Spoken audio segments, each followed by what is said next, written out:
Welcome to another episode of More Than Dice. I'm Gonzo. I'm still not Kathy. John has the night off. He decided to go a little bit crazy at his concert last night and has got a little bit of a sore throat. Not feeling so well, so he decided to take the night off, which is okay. He went to a concert and looked like it was an outside concert, so I'm sure it was. He just probably got some allergy stuff going on.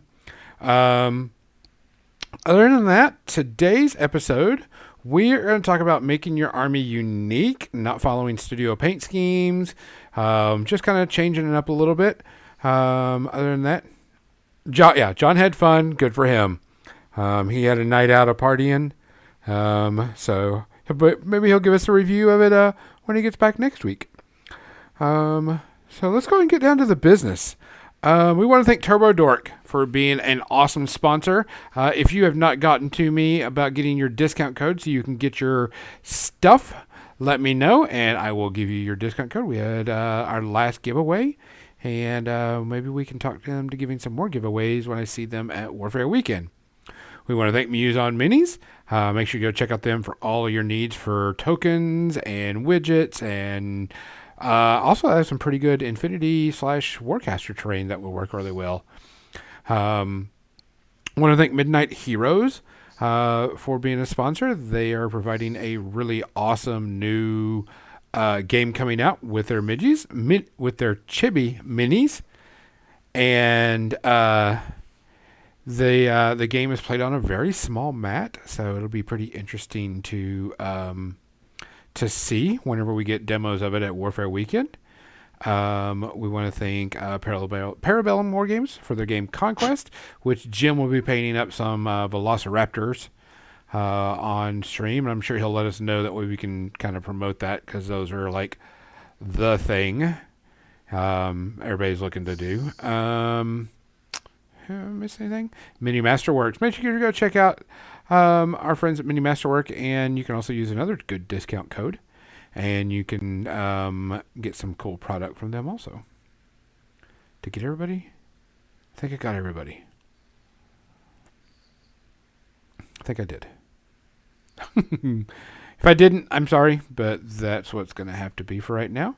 So, like I said, today's episode, we're going to be talking about not only painting, but like designing your bases, anything to make your army a little bit unique without completely,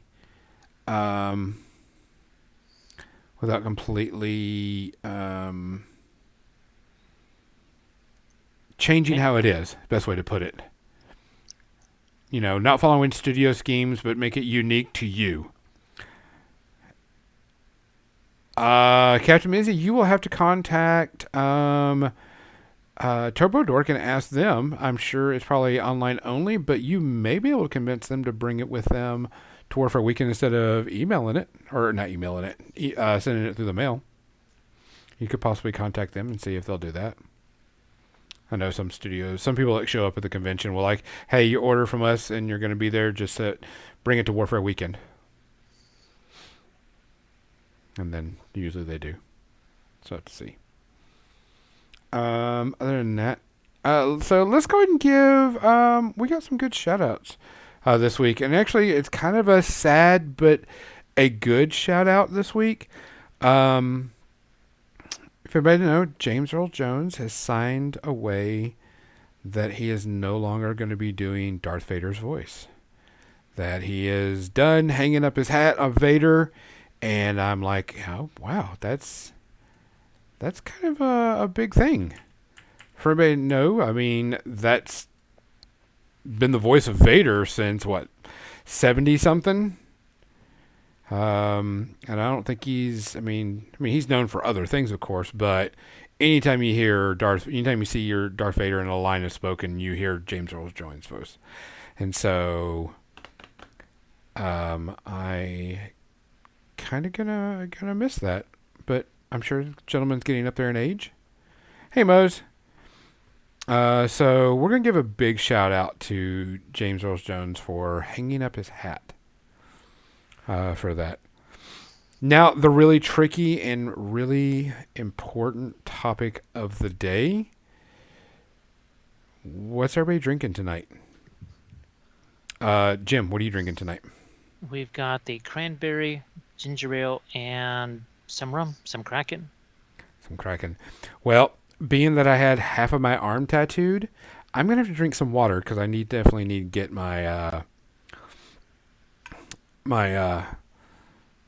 you know hydration on because everything's going through my system and I'm swollen up on my left arm, which is still kind of sore and of course tender. So guys, we appreciate you coming on. We appreciate you listening. We appreciate you watching. If you ever want to have us cover a topic, have someone on, do anything, let us know. We'll gladly do that. Please take care of yourself. Please look after each other. Cheers. Cheers.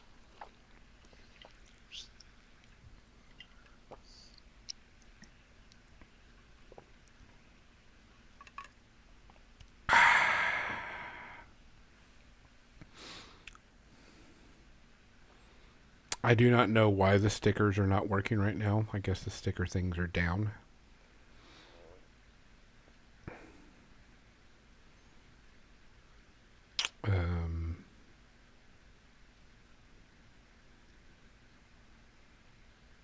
If you're wanting to do stickers, they should be up. I don't know why they're not up on the screen. Give me a minute and I'll see if I can figure out why the panel's not working. While you're figuring that out, I'll just kind of start off with the whole how do you make your army different? And I figured I'd start out with this since you were just talking about Turbo Dork. That would be the color shift paints. On the Osiarchs and the Lumineth here, I didn't use Turbo Dork paints or color shift. I used interference paints. Basically, that's what those are. I basically used them in their raw form so that I could have a little more control over them. The Turbo Dork paints, you get a one that'd be like a green to purple transition. That's what you get. Here I use the individual color, and you can get these in acrylics too. I think even Green Stuff World just sells the interference colors. So essentially they have acrylic versions of these. These are the oil version. There's basically 5 colors. I got 3 of them here, red, blue, green. There's also a violet and a gold. And all they do is they just kind of combine these powders, because that's how all pigments start out as a powder. They just combine them in different amounts, and then that's where your color shifting stuff happens. Here I basically had a little more control of it. You can see as we rotate this guy around, you can see there's some blue there, violet there, it turns to green there. Again, this is sort of a blue to violet transition on the armor. This side has green, transitions into some violet there. The rest of the Osiarch is painted exactly, I think this is from the Dread, whatever the, it's not Warcry and it's not the other game. I forget what it's called, but otherwise it's pretty much the same as a standard Osiarch. Here, the horse is the same, right? Obviously the basing a little bit different, but I use the interference paints here. So there's a little bit of a shimmering effect. Lumineth kind of should be sort of mystical and magical, and here you can see that sort of shimmers between the purple and the blue and the magenta. And all I had to do was use the interference paints for that. So it's kind of a simple way of painting the miniature, and it just gives it something a little bit different flavor from what you would see on the box art. I guess we'll just use it as kind of a generic term right now, box art. Not that GW has box art. Oh, wait a minute. I don't mean to interrupt you before we get too deep in this, but I wanted to bring up something that happened this week that needed to be talked about GW before we get way too far, and especially when we switch over to the painting cam. So recently, GW has released a new army for 40K. The Votans. For anybody to know, the Votans are pretty much dwarves. Squats. The squats. They brought them back. And there is a huge uprising among the competitive community about the Votan. Banned in Germany. They're getting banned everywhere. Every major type GT convention, and it started with Germany. They actually banned the entire army from being played in tournament play. Now, we all know that GW armies, for the most part, a lot of stuff is broken. A lot of it's OP. We all know this. That's kind of their shtick. You find the most OP stuff in the game in your army and you play it, so on and so forth. But there are people that have been playing that had the release book and all this other stuff, and of course the embargo on it is now lifted, and so people can talk about it. And this army breaks every single rule. On top of breaking every single rule, it completely destroys everything in seconds. Even their baseline troops are just taking down everything and anything in its path. And people are complaining. They were like, this book should have never been written. You can tell this was never tested. Blah, blah, blah. So on and so forth. Which is a very GW thing to do. Let's bring out the most broken stuff, let people buy it, and then we'll fix it later if we need to or want to. But instead of doing that this time, people are just banning it before it even can get out. Like, Germany is 100% said, you can't play this in any tournament in Germany. There are people starting to ban them all over the place. Because, I mean, I'm not a huge GW rules person, but I have a friend of mine that is, and he's a judge. And I asked him, and he says, yeah, these guys are completely broken. He told me the rules, and I was like, that's kind of ridiculous. When 5 baseline troops can take out a, what are their big colossal? Oh, like Terminators Titans. or Dreadnoughts or Titans. Yeah, Titans. 5 baseline troops can take out a Titan pretty easily. And I'm like, oh, that's not good. You wonder why I play Middle Earth SBG? Yeah. You wonder why? This is... They can't do that crap in that game. Hey, Sarge. Thanks for the biddies. Hola. Thank you for the bits. We appreciate it. But yeah, so it's kind of a unique thing because people are used to GW bringing overpowered, broken stuff.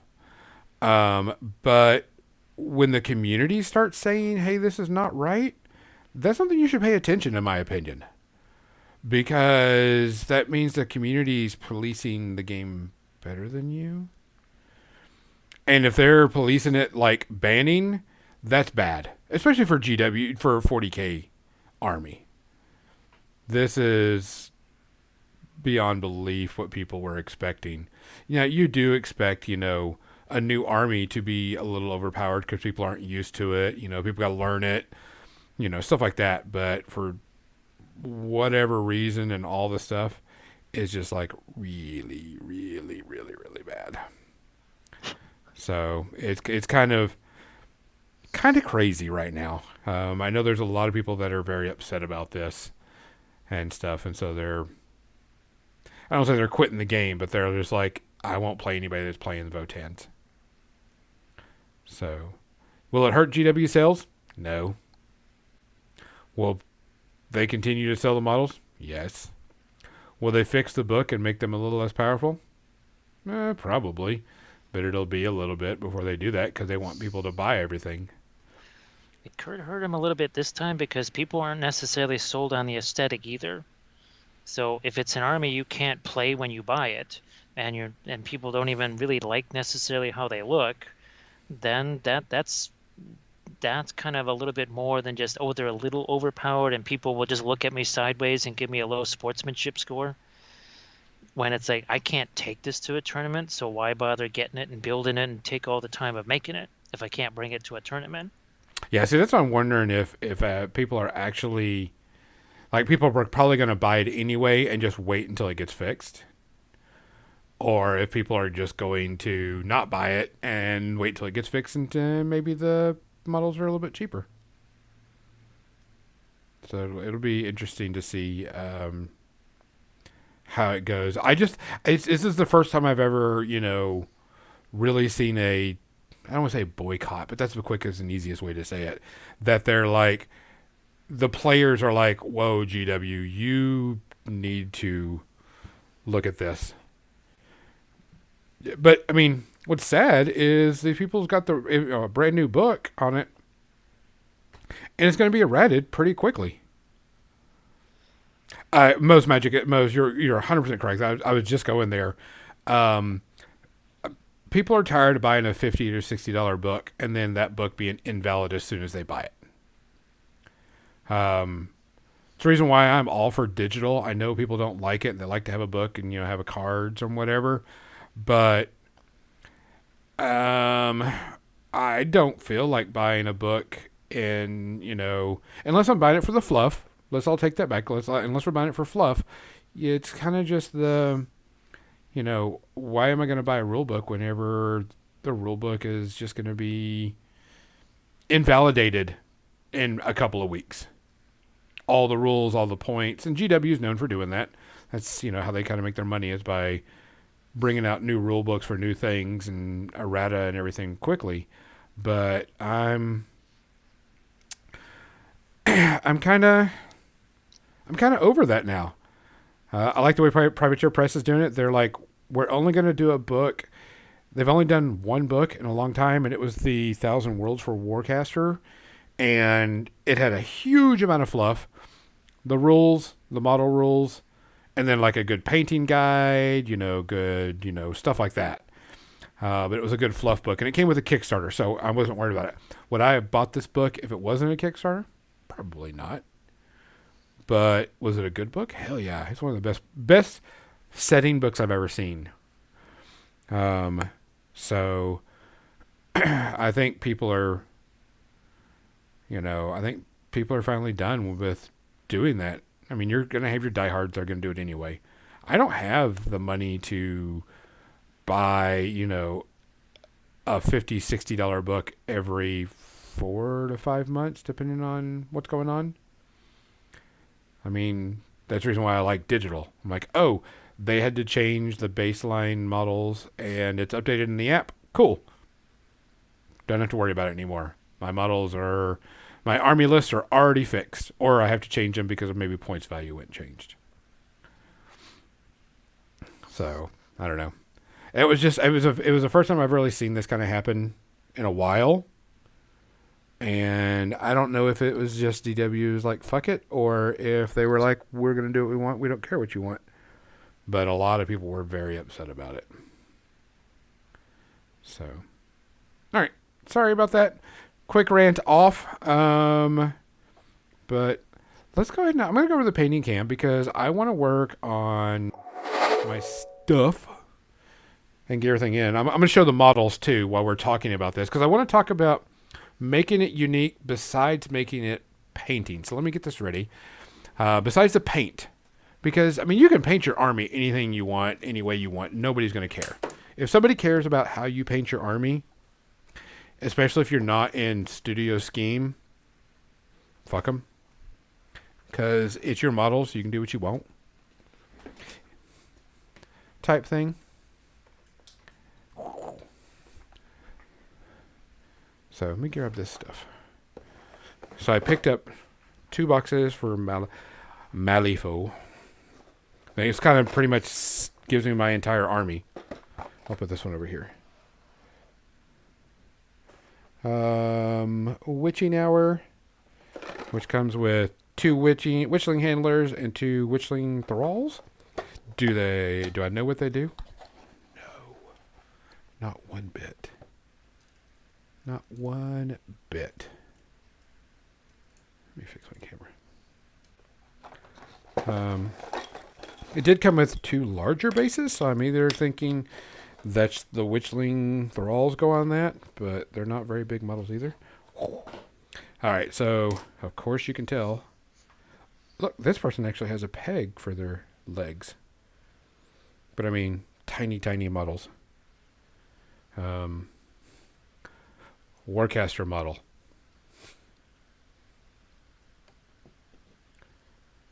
MCP model. Comparatively.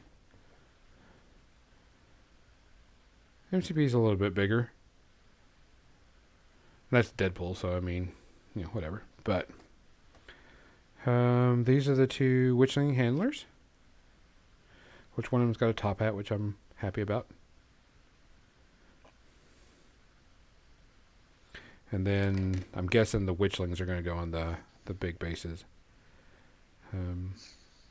Since see, here's what I'm talking about. the feet, they're not pegged hold, they're slatted. So it's kind of weird. And then I got next was Chained Magic, and these are sorcerers. Small bases. And these are just floating spellcasters. Let me get the box art for you.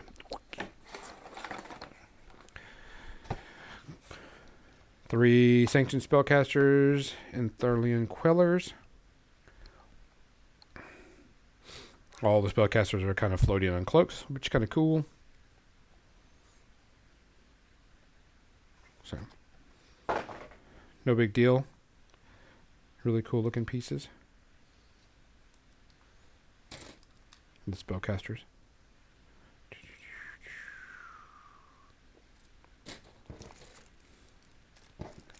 So, put that over there. Put that over there. And so, John always says, I guess you get more bases than you need. And so, I've got a ton of bases. And I'm guessing, like I says, the big ones are for the witchlings. But you got me. So, hey, before we get started, Jim, have you ever used... I'm sure you've used Neatite, right? Is that the different version of green stuff, or is Yeah. that... I've used it for sculpting. I never use it for things like texture wars because it just sticks in there and never comes out again. Unless you want to use olive oil or something like that. So I only use it for sculpting purposes. Well, shit. I have used it for both. And hold on a second.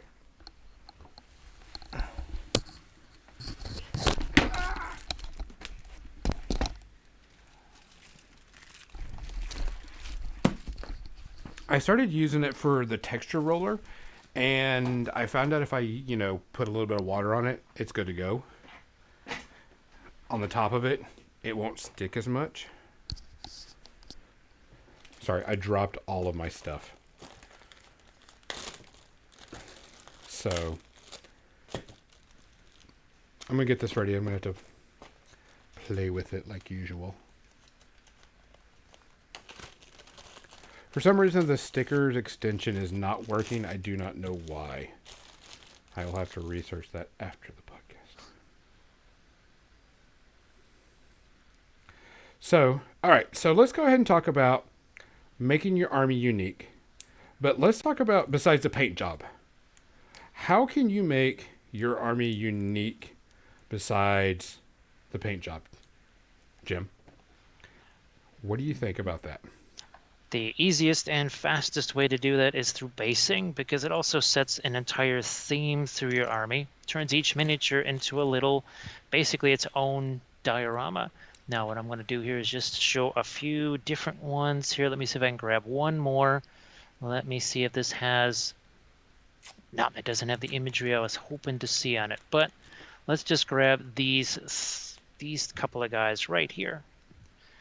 So you have essentially the same exact type of base. It's a piece of cork, piece of Sculpey on top, and there's even a flamey skull. All I did was I just changed the imagery on the base. So it's even the same type of basing. You change the imagery on the base, totally different theme from the exact same type of basing. You also have something like, well, this that I did for this unit. So a nice desert base theme. This is not how things come out of the box. And this is not something you're going to see 9 times out of 10, or maybe 10 times out of 10. So you have a really good chance of something unique like this. Also, too, and this was really, really, really, really simple. That's balsa wood. That's nothing but balsa wood. And then the flames were done using the same heavy gloss gel that I use for icicles, for water effects, for you name it. And guess what? I've used the same balsa wood here to make deck bases for my Corsairs of Umbar. So it's literally the same thing, just no flames this time around. And no little broken Rohan shields. Okay, we want to have sort of a Moria-themed fellowship. Well, guess what? Here we go. I mean... dwarf theme texture roller. And guess what? I use the same theme for my Khazad-dûm dwarves, for my Moria goblins. And all it is just it's the way it's painted, but then of course you have that dwarf texture over there. You have the same Sculpey blocks that I used on that Artisan Guild figure. Here's another example. This was Wild West Exodus. Where the heck did she go? She was right over here somewhere. There she is. So this was back in the days where MDF terrain was the thing. There was no 3D printing at the time. These are just leftover bits, all the stuff that you would pop out as you were putting together your MDF terrain piece or whatever, the little squares, the circles. I saved those and I took a little plastic gear. These are just a leftover piece of sprue. And this is how I did all of my Union stuff. I think at least half of my factions were based like this. So that's another way of making your steampunk, because Weird, what is that? Malifaux, that's a steampunk game basically, right? Steampunk Cthulhu-ish, yeah. Even to a degree, there's a little bit of steampunkiness to War Machine because you have War Machines with steam. Yep. You could do a similar thing like this: plates of iron, gears, pipes, steam pipes, that sort of thing. That's another way of making your army unique. You could paint them in like if it's a Signar army, you do the same blue and gold or blue and white or whatever, but different type of base. So just a little something that maybe you don't see all the time, or maybe it's something that you do see more frequently here. Okay, so Saruman, all it is just a chunk of Sculpey. This could even be just a piece of plaster or whatever, painted it very dark blue, and then these little gold stripes on there just to indicate the floor of Orthanc. So, I mean, let's say if I want to do a whole army this way, for whatever reason, that was some other type of fantasy thing, you could do something like that. Here's my Greyjoys. Just move some of this out of the way. So basically, sort of they're coming out of a marshland, or maybe they're walking out the edge of a river. So these are some 3D printed bits. These are from Make It Epic. So cattails and reeds and some stumps here. And then just some Daz air dried clay pressed into some Woodland Scenics molds. So again, just some flora and fauna that was 3D printed, and stick them on these bases. That same heavy gloss gel for the water, because the whole thing with the Greyjoys is this aquatic theme, right? Well, here it looks like they're stomping around in some water or a marsh or a swamp or something like that. Again, gives them a whole different theme just by the basing. Now we were talking about these in terms of, okay, that the freehand, like the color scheme. Forget the color scheme. Let's say it's the same exact box art color scheme. The base is different though, because all they give you is just a sheet of MDF. That's it. Most people, they'll paint them blue, or maybe they sort of indicate some waves. Guess what I did? I took that same heavy gloss gel, and you can see the texture right here because it hasn't been painted yet. So see the wake on the back of the boat, see the bow wave right there. That's the same. See, we got it here. The wake on the stern, the bow wave there, and then all along each starboard and port side, you have that, something that you probably would not see on the vast majority, if not all, of Armada bases. So again, even though it's not, it has, let's forget about the color scheme part of it. That is some other way of making it unique. Okay, here again, this is a 32 mil base, typical 40K size base, texture roller, and a basing bit. Again, another way to make your army really unique. Green Stuff World makes it really easy because, oh look, they have a Necron roller, they have a Tau roller, they have an Eldar roller, they have a Dark Eldar roller. And they have a couple of just pure sci-fi. This is the triple hex roller. They have sort of a factory floor roller, and I just combined the two, just rolling out the Sculpey sheets like this. I used this for a Baratheon unit, and it was really, really, really fun. All I had to do was just paint some of the green elements in there, and then everything else kind of a yellow to give it that Baratheon look. So Necrons, right? I mean, we're able to charge through all of these different armies with so many different fun themes. We've got, okay, so there's those same Sculpey blocks. These little bits that you see here, this is the Green Stuff World Stoneworks molds. Some of these pieces, you're just guaranteed to break some of them if you're trying to cast them. So I save all those and I use them for basing. Oh, wait. It's the same thing. Again, that was a chunk that normally, well, I didn't necessarily say the words on the video, but I felt the words, most of which began with F and ended with K. But I saved those instead of just chucking them in the garbage in a huff. I saved them and I was able to do some really unique basing with them.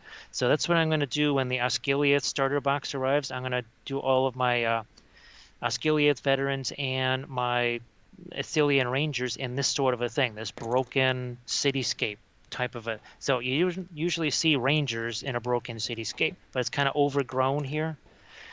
It's literally just a piece of broken terrain that I would have had to chuck in the garbage.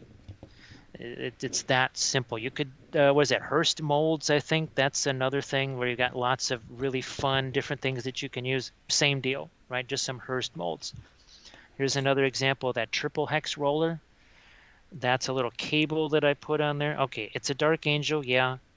That triple hex roller could work for anything 40K, even for the band squats. It would work for them. If you bought yourself some squats and you're going to have to wait a while to be able to paint them and play them, And play them. something like You can that. paint them all anytime you want, but to play them, you're going to have to wait. Here's another texture roller. Oh, look, a 3D printed basing bit on there. Just a little bit brazier right there. Totally changes the theme of this miniature. And guess what? You could have your whole army looking like that. I think we got some other unique things that we can show off here. Uh, oh yeah, here we go. Some more of these. There. That's just the same old Daz air dry clay pressed into Woodland Scenics rock molds. Stick the Sorry, figures on hold on one top of second. them. Most Magic, that is a 3D printed roller. It was a free model from, oh man, I can't remember who it was from. But it was one of their freebies that they give away every Monday. And they do free rollers a lot, which is pretty good. I mean, this is the size that they want you to print it at, and you're really supposed to make it like large things for like Age of Sigmar and stuff like that. But I'm using it for this, and they really want you to. They did a couple of videos on how to use it. They did one that you could use for textured rollers for buildings, and I'm just like, eh. I did print a smaller one off, but it didn't do so well, so I'm just using a big one. And I'm doing this really rough, broken ground for my army. Sorry. Okay. Here's some Go more ahead. unique bases. There's that Necron roller again. There's this is my entire Tomb King's army was done on this type of base. Guess what? It's just Sculpey on cork.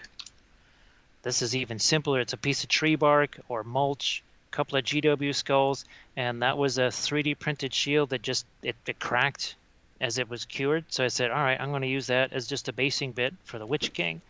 Yep. These are some just some resin bits here. These are from Gamer's Grass. They've got Roman theme bits, Greek bits. Green Stuff World has Celtic theme bits. And, oh, here we go. Look at this. So that's actually a resin tree stump there with a face on it. They have a whole set of these things. So you're doing a Wood Elf army or something along that line. I think there's about a dozen or so of these in just one box. Some are bigger, some are smaller. So obviously this would be something either on a large critter or you just stand a hero up on top of it, something like that.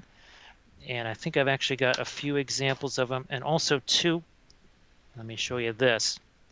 So this doesn't have any paint on it yet. See the little pile of skulls and skeletons right here? It's a texture plate from Green Stuff World. I've done entire, like 2 Song of Ice and Fire armies with these things. Now that's a little bit more of a simple, basic kind of a thing. There's some more Skelly friends there. And oh, look at this. Some more Skelly friends. So these are just resin sheets of crunch times. I think that's what they call them. They have sci-fi stuff. They have general fantasy stuff. They have a steampunk one, which I used for this. So I just added a couple of gears to it. So that was basically a crunch time plate with a steampunk theme, and I just added some of the same plastic gears that I did with, where's our Wild West Exodus lady? The one that you saw earlier with the plastic gears. I mean, we can go on forever and ever with all of these different fantastic themes. And again, here's some of these texture rollers. This is one of the newer ones, kind of a vampire theme. That's sort of a more generic type of a theme. And here's that Roman theme. So basically what I did was I eliminated this and I eliminated the Latin right there. And I just kind of worked my way around it, used the other stuff that didn't What? have the Latin. Why did you get rid of the Latin? Because it was for my Nazguls, for Lord of the Rings. What? Nazguls don't know Latin? Only Pig Latin. They only know Pig Latin, not real Latin. So I just wanted to get rid of the ego imagery and all that kind of stuff. So it was very easy to work around that. Obviously, winter theme basing, but with a little bit more than just, oh my gosh, the little piles of white paint that people will throw on their miniatures. It's now you don't necessarily have to use the crushed glass snow. I love it because it gives you so many more possibilities. But here's some 3D printed trees with icicles hanging on them. We've got simple bulletin board cork, but it really does set a very nice theme for this Night's Watch unit.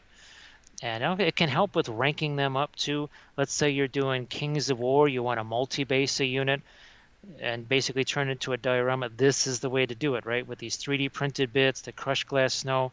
So you can see some parts of it, it's heavier.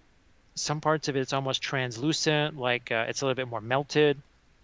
Some parts of it's more like fresh fallen snow, and it's actually up on the trees.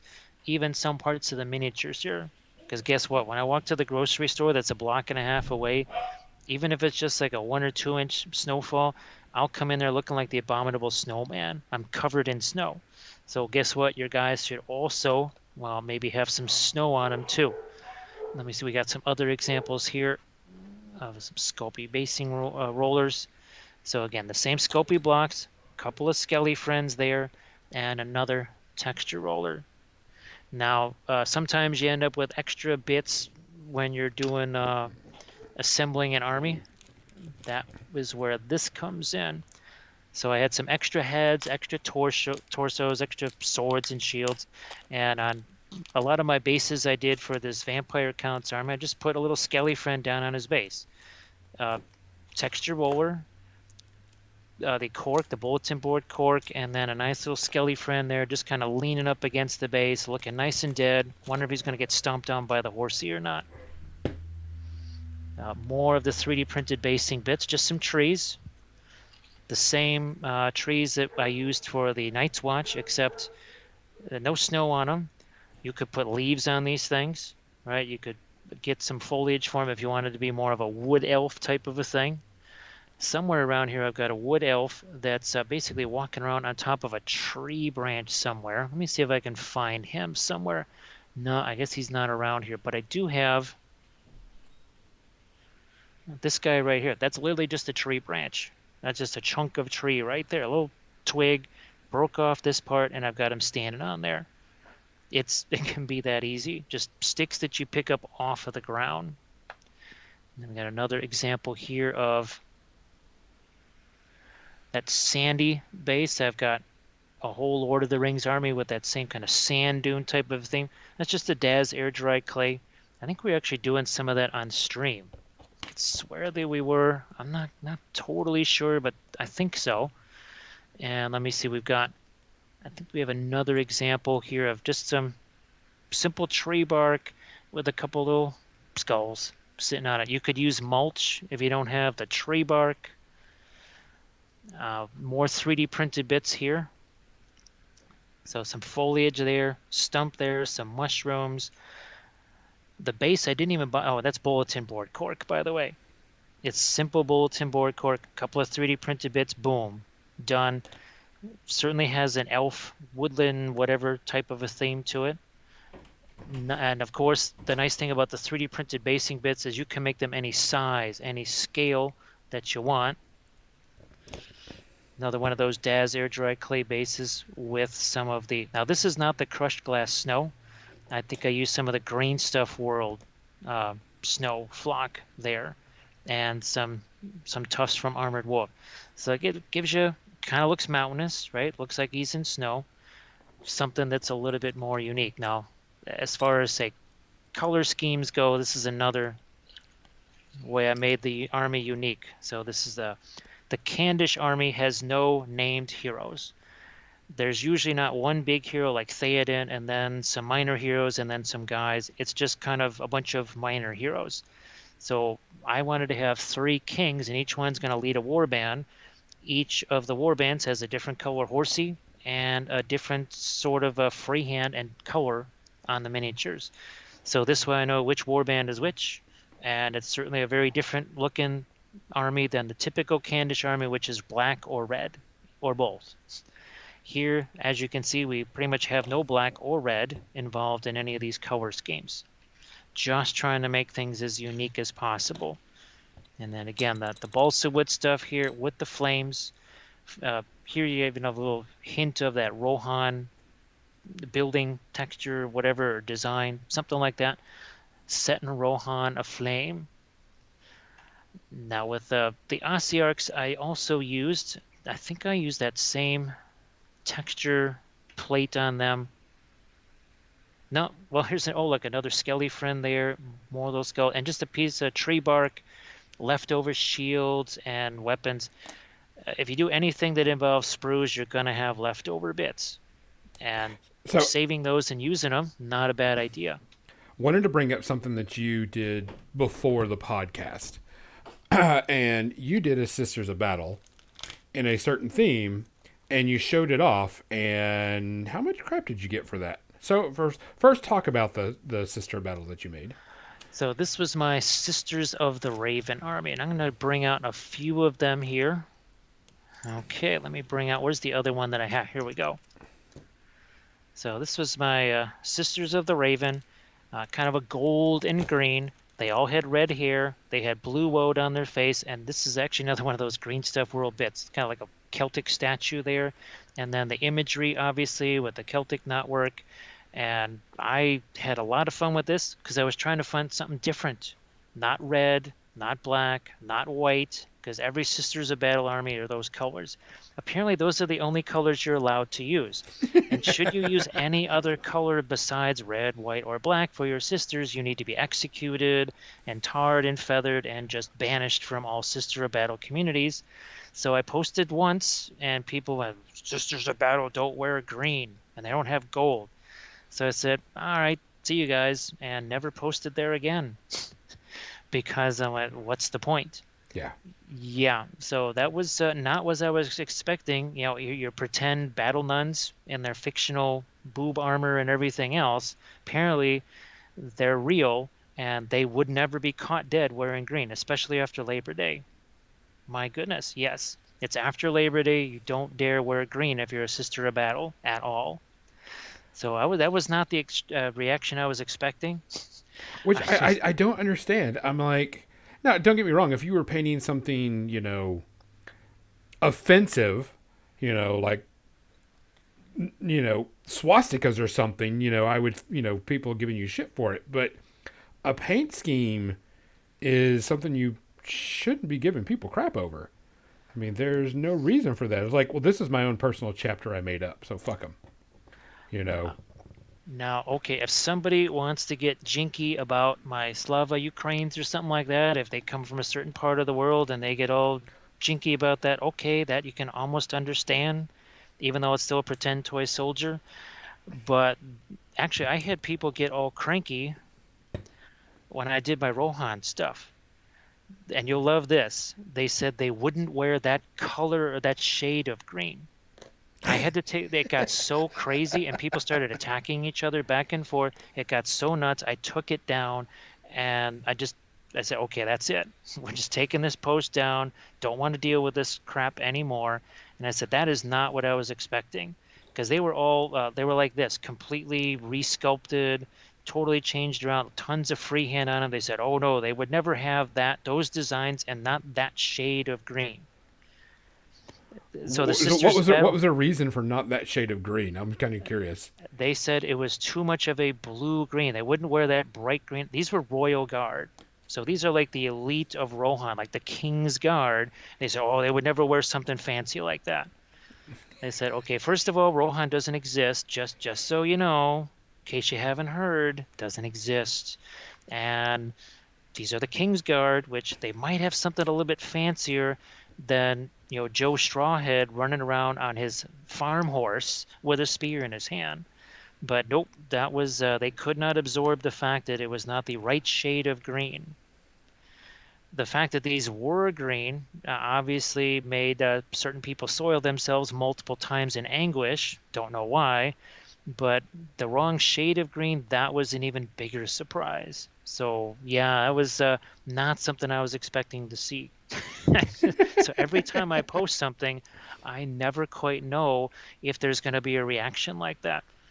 Like, no, that fake pretend fictional army would never wear that. Don't get me wrong, unless it's like written into the story and they're like, I'm doing this as historically, whatever towards the story, I can get people like, oh, well, that's not going to happen or whatever. But I'm like, you can do whatever you want. It's your army. And that was, again, I've had other instances over, well, okay, if you base them a certain way, they'll say, well, that's going to look weird on the table. I said, so you only ever play on one type of table? You never have like a desert mat or a forest mat on a table. You're not playing on a table that has like an urban town or something like that. And guess what? Your bases with just static grass on them, they're going to look just as ridiculous on that. Because basically, okay, something like my Moria bases or even like this, they say, well, that's going to look weird on a game table that's not just flaming Rohan. I said, well, yeah, if you're playing on a snow base or a snow thing and you have flowers on your grass, like those are some really hardy flowers that are clearly growing in the middle of the Arctic. And somehow your guy must have peed on all the snow around him because there's no snow on his base. Yet you're playing on a table that has a snow mat. So there's a good, I mean, you've played in enough different game stores to know that you're going to run into maybe a game mat that looks a little bit different than what your bases are. Oh, yeah, 100%.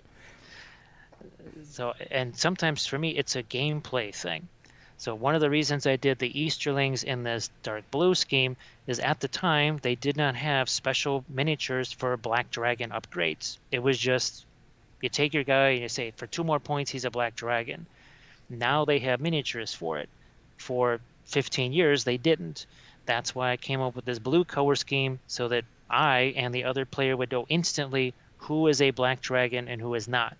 Because Lord of the Rings is not a rank up unit game. It's a individual versus individual.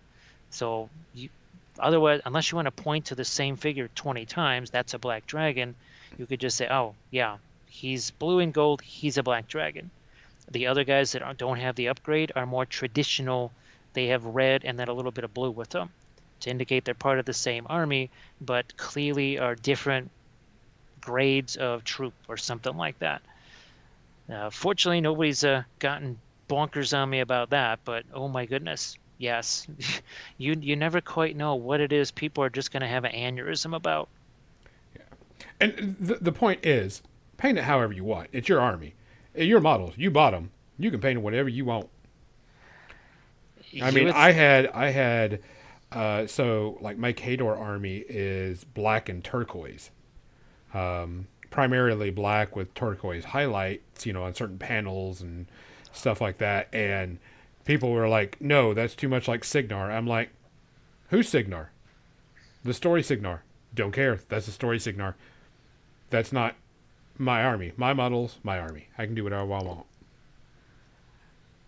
So yeah. it just kind of cracks me up. I laugh at that. People that get all upset about not painting towards studio scheme or not painting towards, whatever. I'm like, don't care.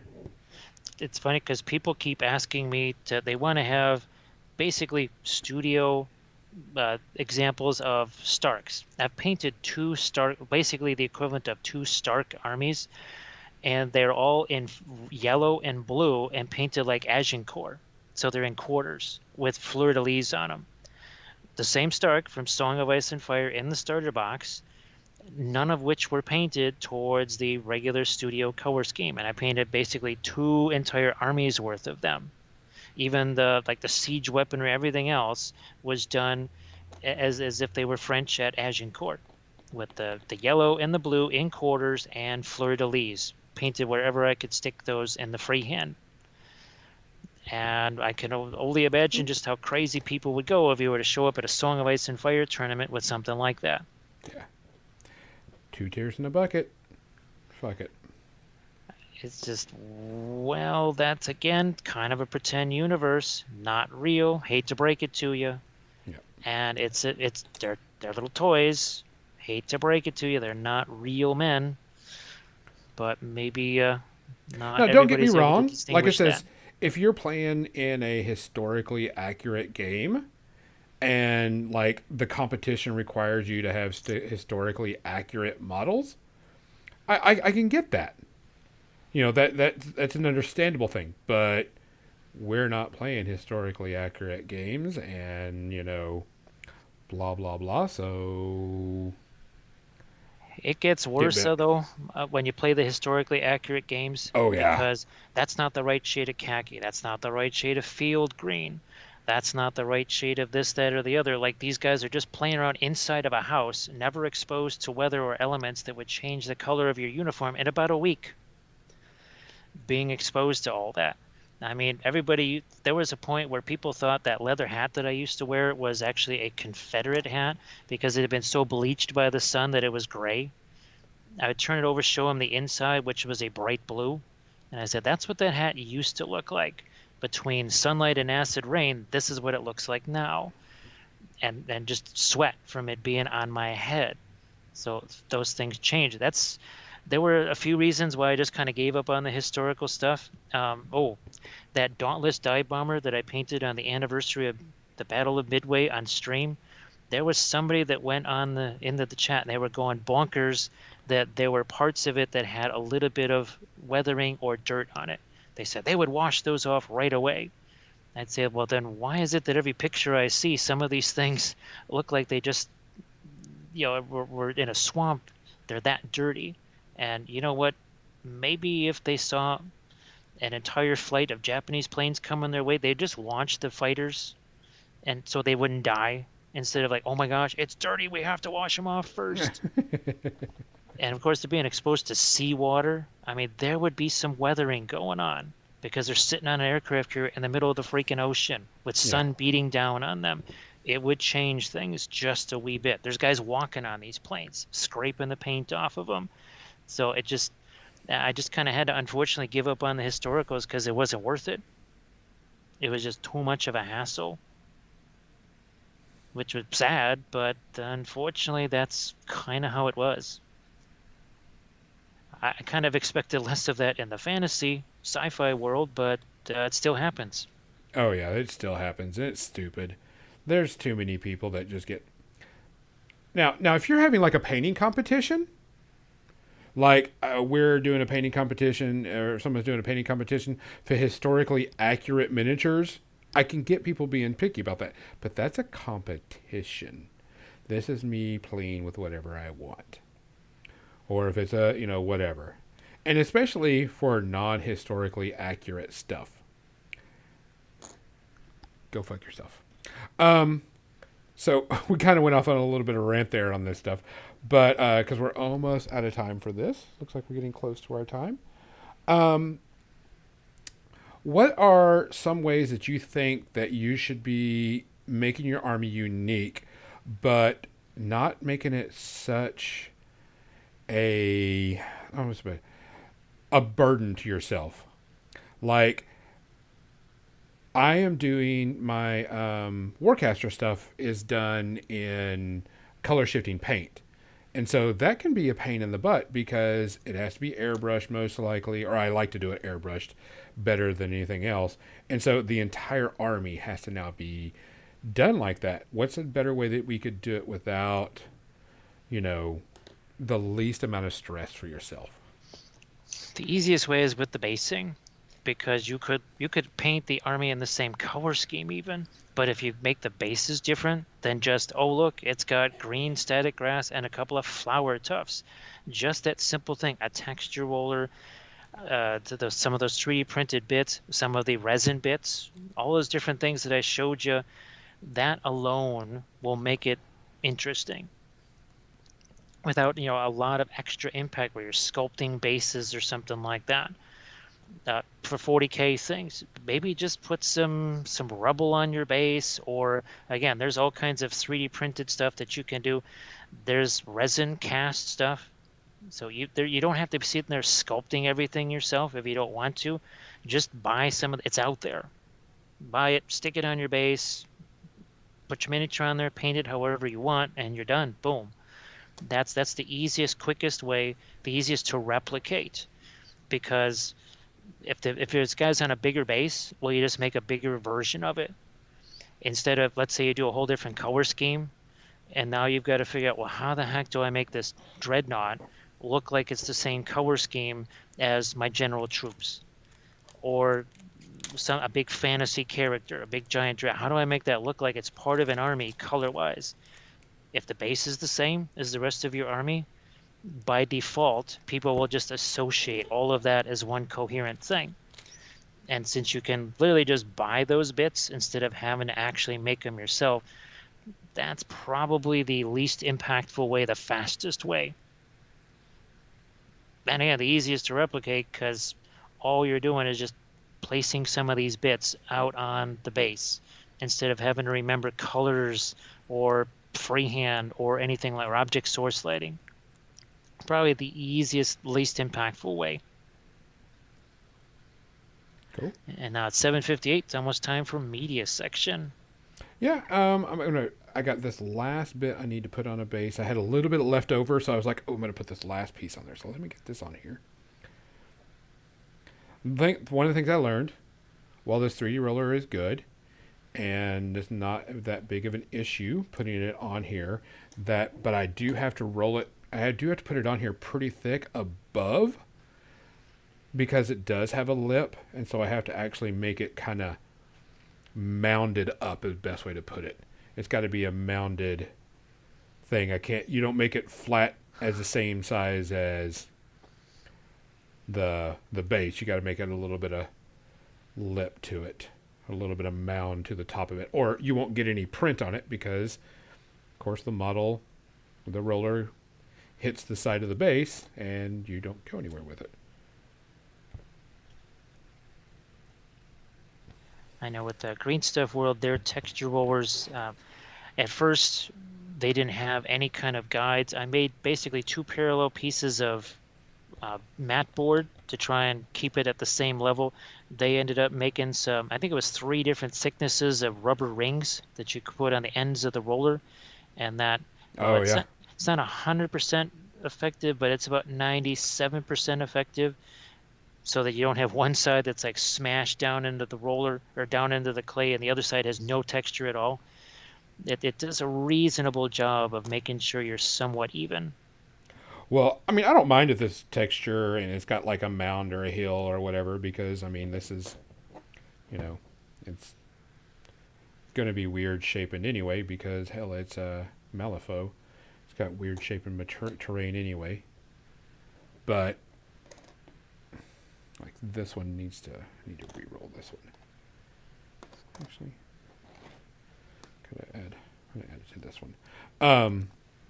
Well, what's funny is I've noticed that this company, I think Simon Armstrong is who this is. I can't remember off the top of the head that did these. They give you a free miniature every week, or a free thing to print every week, and then they have their Patreon so you can get more. But they actually have a little cutout, so you roll it out as a sheet, and then you cut out like 25 millimeters, 30 millimeters, whatever, and you can cut it out and do that, because they have where you can make coins. I think the last one they did, like this one this week, was making like gold coins and stuff. So it was kind of neat. That's fantastic. Wow, that is nice. Yeah, I'll see if I can find it real quick, but while we get ready. There we go. That's a little bit better. Okay. Let me put my stuff away. I don't want this stuff drying out or getting worse. And we'll switch over to the media section. Wasn't sure if you wanted to talk about your stuff first. Well, we can go back and forth like we usually do. I don't have a lot this week. I have noticed that there is shows are ending, or my shows are ending, I should say. The shows that I typically watch are ending. They're, nothing's coming back for the simple fact. Ugh. All right, let me swing this around. Let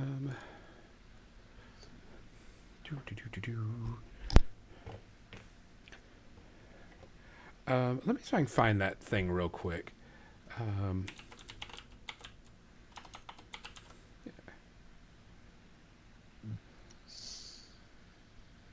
going to link to this guy's stuff because, like, he's done banners. He's got a Patreon, some really cool rollers, you name it. And he's got, like, you do it. He gives you a free miniature weekly. And then he's got a Patreon where you can buy more stuff. So I'm gonna link to his Patreon real quick, because I mean it's worth it just to even get the free. You don't even have to subscribe to his Patreon to get the free miniature.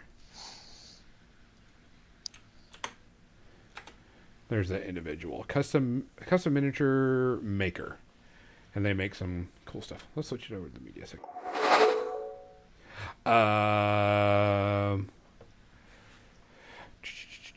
Xander, yes, it did. Okay, so I only have a few. I don't have a lot this week for the simple fact that, like I said, a lot of my shows are very few are starting, and a lot of the movies are gone. So there's not much for me to watch per se. So I don't know what's going on. So let's start with Xander brought it up. Andor. Andor came out this week with a 3-week starter. Andor is the 5 years before Rogue One, I believe is what they're going to do. They're going to do 5 years before Rogue One. Now, of course, Rogue One, I think, was one of the best Star Wars movies we've had. Outside of, Jedi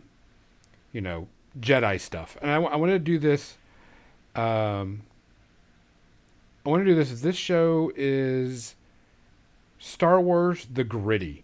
This is not Star Wars the Jedi loving and, lawfully good stuff. This is Star Wars the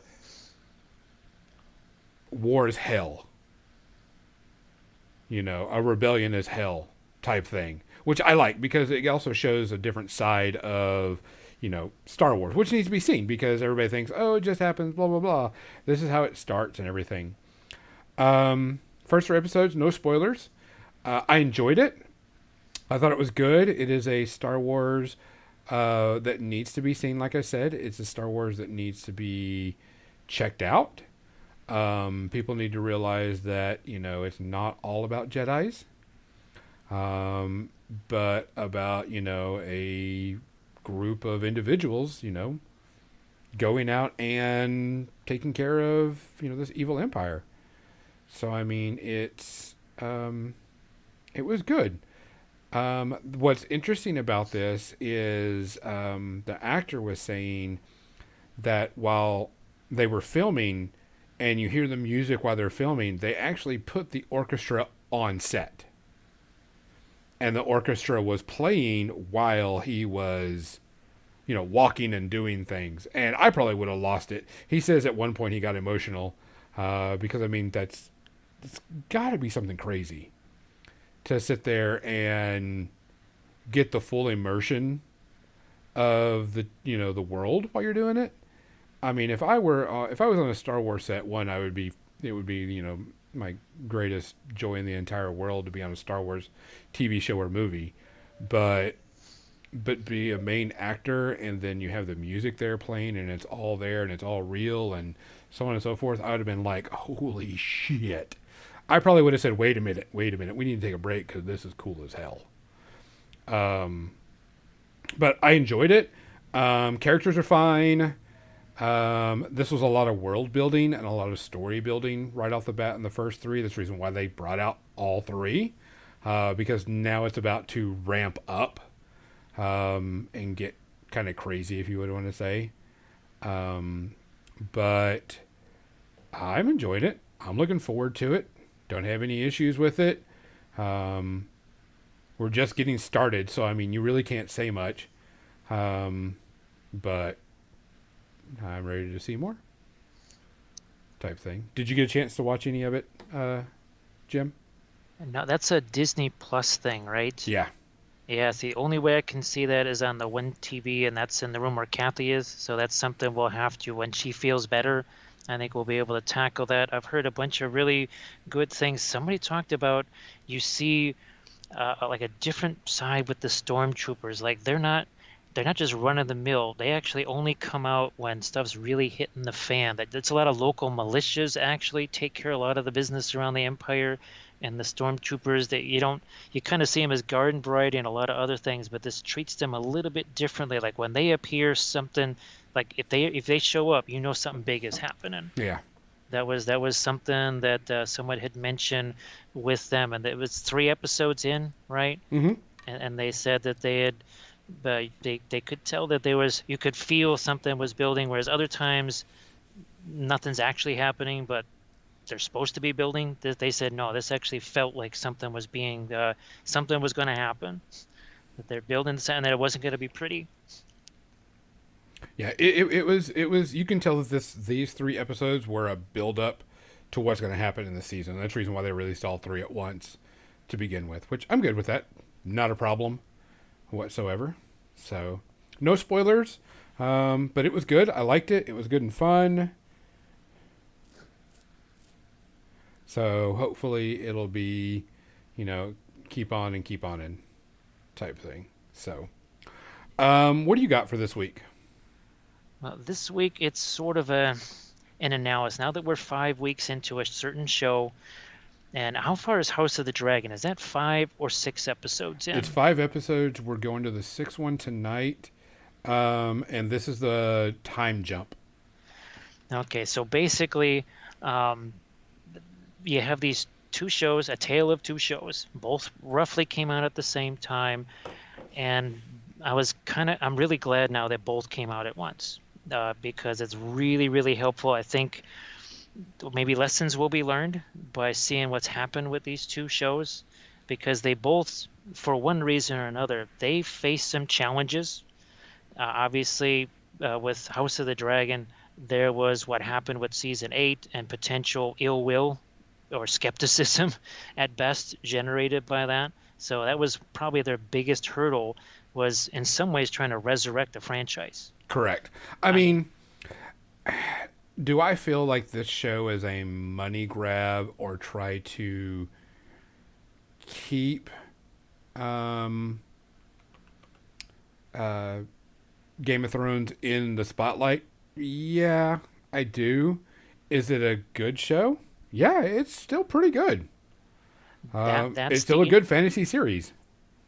that's the interesting thing about this, and it's a tale of two shows. And now the one show had the disadvantage of announcing they were going to be doing the show about 57 years ago, pre-virus, and I think the virus that didn't do them any favors, because it extended the time period here for people to start to maybe wonder what's going to happen with it.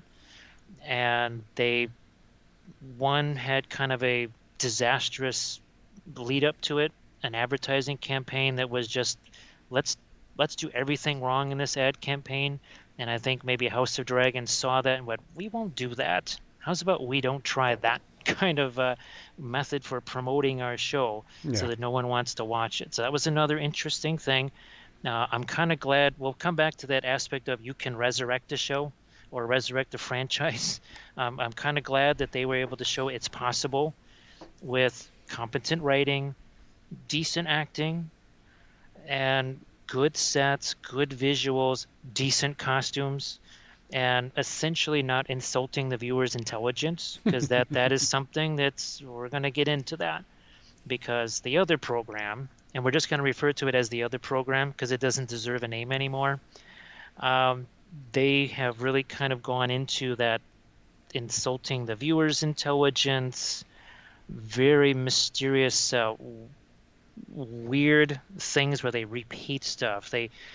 They foreshadow things so obviously and then continue to foreshadow them as they happen. Very, very strange. Don't understand why they choose to do that. But they just the writing, unfortunately, when you have poor writing, if you have inexperienced actors, they're going to struggle. You're almost putting them in a lose-lose situation where if you have a decent actor, because there's some actors on the show that when they have good dialogue, they can really push it, right? When they have something that's a little shaky, they can sort of dress it up a little bit and make it look more substantial than what it is.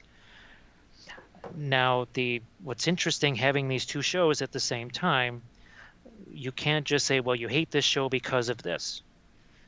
No, when you have two shows that are very similar, one in the Nielsen ratings is gaining viewers, which is unusual midway through a season, and the other one is hemorrhaging viewers faster than a Harfoot Caravan with no wheels.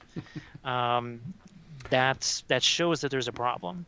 Well, you know what's funny is I'm watching both of them, and House of Dragon doesn't have me as glued to the TV as much as um, Rings of Power, because House of Dragon is it's to me it's like okay, it's all right in my opinion. Is it bad? No. Is it great? To me, no.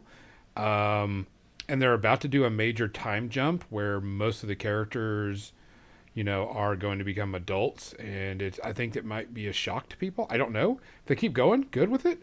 But Rings of Power. Now I'm gonna say, not this last episode, but the episode before. Of course, no spoilers. This week's episode I enjoyed. Last week's episode I didn't enjoy very much. I was it was very slow, very boring, a lot of more building, and I'm like, we need to start. And it looks like after this episode, the building is over. Then now we're getting into the major story, the major characters, a lot of action, so on and so forth. But this last episode, Ring of Powers, I liked. We're getting somewhere. The episode before, I didn't think we got anywhere. It was just more building, and I was just like, eh. Actually, it was ironic that this episode you ended with nobody any further than they were after the last episode. Still hadn't left Numenor, Well, still they on a left. caravan, still Yeah, just, it's they're just, there's the stupidity level here where you have, they're in a certain tower and the elf who has spent a lifetime there pulls aside a tree branch and goes, oh, look at this. And he apparently knew it was there, but he never bothered to go, you know what, that kind of looks like, that doesn't look terribly elven. That kind of looks like Sauron. yeah. What the Um, hell is with that? okay. Well, make sure we don't spoil anything. Make Well, sure, at this point, they're 5 episodes in. well, yeah, we don't spoil no matter what. Well, sorry, that we're going to get into some of the lore. So this is where it's not so much about spoiling things, but just, okay, here is how silly things are, where they contradict themselves. Now, Yeah, this is not a spoiler. The orcs, 1 minute, they're being literally roasted in the sun like they're catching fire. The next minute, the same orc like pulls a little light cloak over his head and he's running around in the sunlight. Get your story straight. yeah. The I thought Harfoots, this. the most murderous beings in all of Middle Earth. What is going on with this? The dialogue is so silly where they say, well, we don't want to create widows and orphans. So that we don't do that, we're going to kill off this family so that we don't create widows and orphans. We're going to like kill 6 people just so we don't kill like a couple people. That's stupid. I mean, that's just asinine, unfortunately. And they do this over and over again. You know, character has a temper tantrum, another character breaks an oath, and nothing happens. You're familiar with the Army of the Dead, right? In The Return of the King? Yep. Those guys broke an oath, and look what happened to them. In this show, not only does somebody break an oath and nothing happens, the other person, he tells the person he broke his oath to him, and the guy's like, oh, all right. What? Well, I mean, This that's his is, best friend though. So he's like, Okay, this is It something doesn't that, matter. Best friends don't matter in this universe. An well, oath is your bond. maybe not in this universe because that was a whole different set of, that was an army and a king that did it to a king, and this is between friends because if you This were to is think any about it, personal oath. You are cursed. If you break an oath in this universe, that is the worst thing you can do. maybe this was before that started happening. No, that oath was done around this same era. And in any era, you don't break oaths. It does not happen in this universe. So we can go back to the Lord of the Rings, the movies, and plenty of people broke oaths in the movies. There were no oaths said that were broken in the movies. Wait a minute, Rohan. People didn't answer. When people did it previous, that's breaking an oath, wouldn't it be? They answered the call. But They were before that, when practically they didn't answer the call, no, they they did answer. They were correct. But when in previous years, once they weren't fighting at Helm's Deep, they gathered their yeah, survivors I and think I took think you're them. reading way too much into this, Jim. I really think you're reading way It's too much into this. insulting. Look, there's a reason why this show has an audience score of 39 and House of the Dragon has an 85. It's House of Dragon has an because 85 because it's super violent and it's got tons of sex and nudity in it. And like I said, to me, House of Dragon, it's kind of just meh. It's just there. We're about to go where they're going to jump probably 10 years. And the jump is just, I'm like, why? I mean, we don't need a jump like that. You could have kept the same actors and just kept on building the story to get to it. So, are we jumping because there's a better story coming up, or are we jumping because you just felt like it? I mean, because really the characters were just now getting to be interesting, and we lose all the good actresses, but keeping all the actors. I think we lose. I think we lose the two girls because they become adults. But all the men actors are the same. They just age them. So it'll be interesting. I mean, like I says, I'm having fun with Rings of Power. Like I says, I didn't like last week's episode. I thought that one was boring and it was too much. This one I had a good time with it. Didn't have an issue with it. But if it doesn't start ramping up and start doing more, it they've got to, or they're like I said, they're going to lose a lot more than they expect. I mean, we're already guaranteed for season two. Um, don't know if we'll go much further than that, but it's got to start getting to the action, and that's what makes Game of Thrones, House of Dragons, I guess, more popular. It's because it's got a ton of action and a ton of violence, and a ton of things are happening. There's a lot of small things that are happening in Rings of Power, and not a lot of big things like Game of Thrones. unfortunately there's just nothing except, well, you have boats that have a bunch of teenagers on a field trip to Middle Earth. Tell me how you're supposed to fit 100 cavalrymen, 100 horses, somewhere between 85 to 100 crew on those boats. They spent $1 billion on this. You could have just CGI'd some bigger boats. What was really hilarious we'll just call it Haradville. That's what we'll just name it that. They had basically a crowd of about 100 people, and they were listening to a really lame, stupid speech that had no consequence. And as it turns out, almost 100% of the people were just the same three guys, literally just copied and pasted. Okay, Jeff, I have a question for you. Why do you continue to watch it if you don't like it so much? Because it's almost over. And I was hoping that it was going to, my hope was that this was going to be a great show and that I could watch it for years to come. It started out, I said, okay, the first two, it's slow, maybe things pick up. Then the third one, they almost showed signs that maybe they could kind of go somewhere. The fourth one was, boy, it was you could see potential, but they just weren't doing it.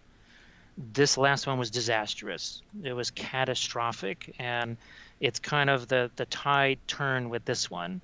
And I really hope it doesn't exist after this season. Obviously, it's going to get one more. They could ditch the problems in this one, get some new people on, some more adults in the room, and then you have something better next season. They're just, again, money talks. They can say what they want, but if they're hemorrhaging cash on this, heads will roll, new people will come in, just like House of the Dragon. If they bring in a bunch of new actors and it's a disaster, then those people whose idea it was to change all the actors and suddenly turn what was a semi-popular show into something nobody wants to watch, they'll say, okay, who was the idiot that did this? That's kind of how the industry works, right? If it's not a success, the person who generated the not success will not be around the next time. And it was my hope that this would get better.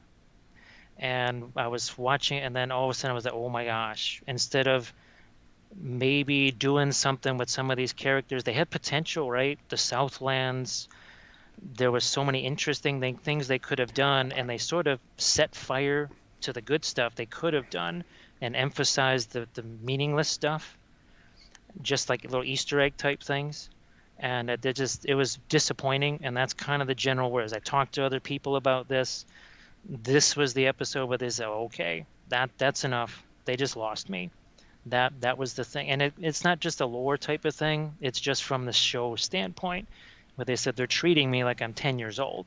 What's up with this? I can see through these things. And they were hoping that maybe the writers would sort of catch their wind, right? Because they're trying to write a certain way, and sometimes they do something good, like a good line.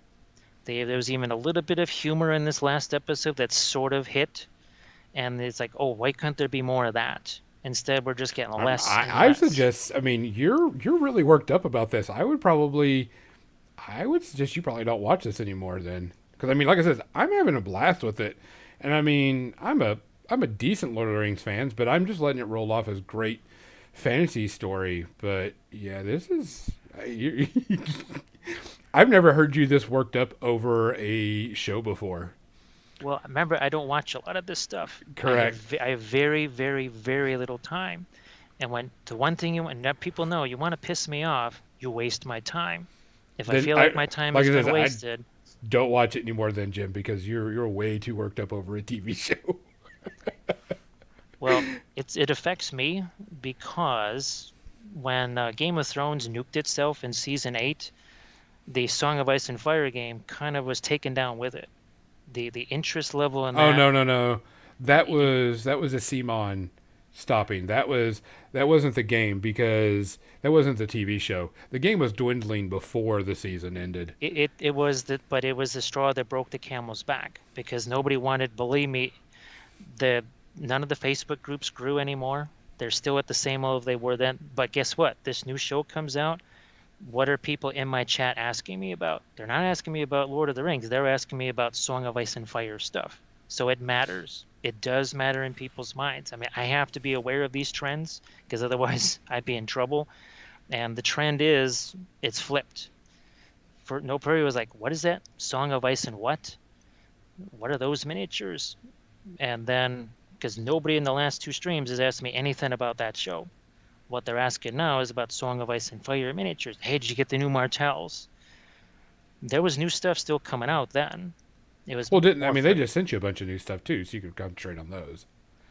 but there was new stuff coming out even as season 8 was kind of imploding. But people got so disappointed at the show that it just kind of had a dampening effect, and that's what I'm worried here that we're just having this big resurgence in the Lord of the Rings game. And if this goes south, which it can, and it kind of is, If you're allowing a TV show to diminish your gameplay, then that's a you problem because that is ridiculous to let a TV show stop you from playing a game.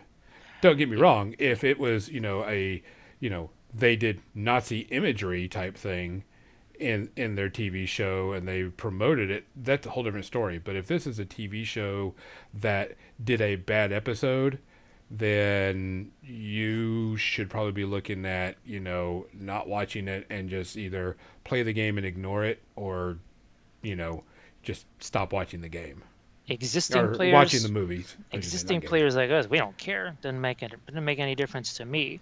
but you're trying to get new people. You know how it is growing a community, just like, well, obviously Privateer Press is trying to kind of regrow their community after some issues, and that can take some time, and you need every sort of positive thing in your favor, right, to make that community building happen. If especially if there's a you're like at a very sensitive point. I mean, GW, they put a lot of scratch into making some new Lord of the Rings stuff to draw in new folks. It's clearly designed not really towards the old timers, but it's really geared towards the new guys. Need to be pushing the game and not the movies, or the TV show, I should say, not the movies. Pushing the game and not worrying about it. Like, oh, well, did you watch the TV show? No, not really. I'm not into it. I like the game because the game's fun.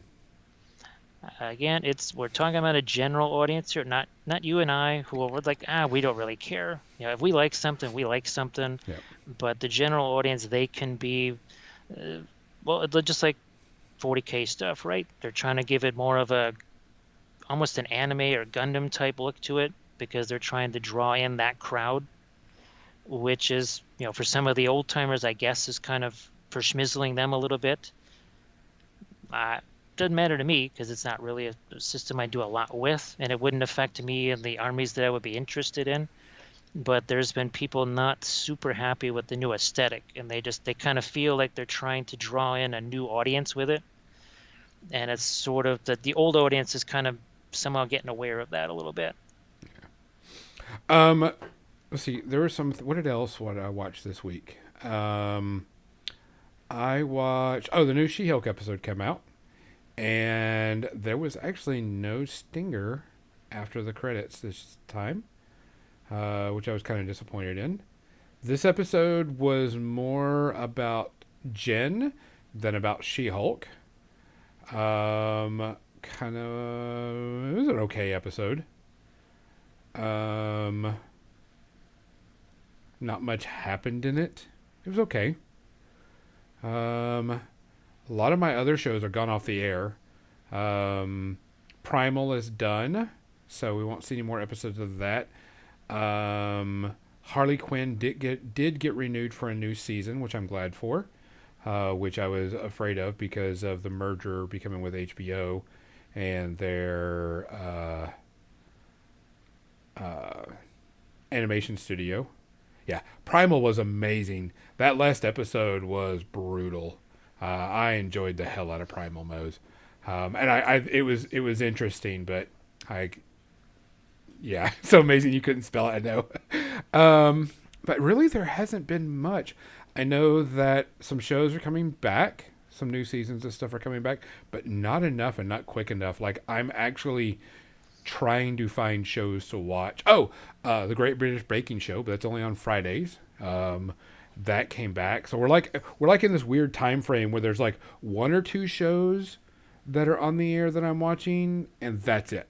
So I'm gonna be probably doing some more streaming because there's not enough TV shows for me to do stuff. And then I've got to paint some miniatures, so I've got to get some of that things going. So I don't know. I'm just gonna have to try to figure out. Yeah, it's the new season time. Certain things are coming up, and a lot of shows I watch are gone, which is the interesting part. And there's not really much anything coming out. Like I said, I have Ander, Lord of the Rings, Dragons, House of Dragons, and that's pretty much about it. But of course, that's not binge watchable, so it's just there. Wellington Paranormal? I don't know that. I'll have to look it up, Mo. Don't know it. I will see what that is. Because actually, and if you're friends with me on Facebook, I just put a post on there that I'm looking for new audiobooks to listen to. Because I am needing some good audiobooks. And I need complete series of audios. So if you tell me Wheel of Time, I will punch you. You tell me something that doesn't have all the books in it, I will punch you. If you tell me something that is extremely popular and everybody's heard of, I'll punch you. It has to be high fantasy. That's the only thing I'm into right now. Yeah, I've never got into Dresden as much. So So if you're on my Facebook page and everything, I did make a post, and if not, you can send it through More Than Dice and send me your recommendations. Um, I'm looking for high fantasy books to listen to as I walk the dogs and do work type stuff. So I need some good high fantasy. I'm missing a lot of that. So and we're actually over the time. Um, yeah, Captain Mizzy is working through the Icewind Dale trilogies, and I need something to listen to so I can pass it on to her because some of the stuff I recommend she's not into. So other than that, guys, we appreciate you coming out. We appreciate you hanging with us. We appreciate you just spending any time with us. We appreciate it more than anything, really. Um, we'll be back next week. Like I said, I may do some streaming of painting or maybe do some streaming of video gaming. I've got like 5 trophies I need to finish for Warfare Weekend, and they're just time taking, is all they're going to be. Um, we're going to send you to the painting dad and pass it on to him. Make sure you go check him out and see what he's doing. And give him a like and a follow because, like I said, anything that helps people is good. He's actually working on terrain pieces. So, for More Than Dice, I'm Gonzo. Still not Kathy. One of these days I'll be Kathy. Good night.